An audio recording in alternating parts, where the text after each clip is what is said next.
Economic power house হিসেবে খ্যাত Germany ইউরোপের কেন্দ্রস্থলে অবস্থিত।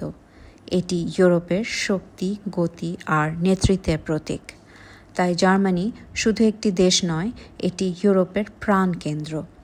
এই দেশটি শুধু আধুনিক প্রযুক্তি, উন্নত গাড়ি ছাড়াও ইতিহাস, সংস্কৃতি এবং শিক্ষার জন্য সমাদৃত।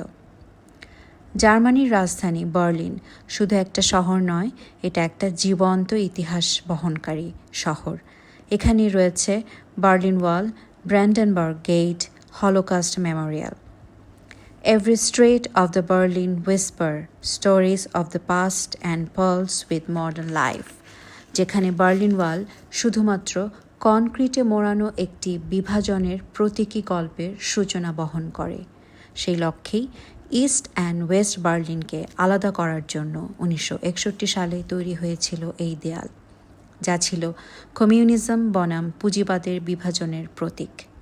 দ্বিতীয় বিশ্বযুদ্ধের পর জার্মানি ভাগ হয়ে গিয়েছিল পশ্চিম পুঁজিবাদ এবং পূর্ব কমিউনিজমে। হাজার হাজার মানুষ ইস্ট বার্লিন থেকে পালিয়ে যাচ্ছিল ওয়েস্ট বার্লিনে স্বাধীনতা, ভালো জীবন আর সুযোগের খোঁজে। এজন্যই ইস্ট জার্মান গভর্নমেন্ট তৈরি করেছিল এই বার্লিন ওয়াল।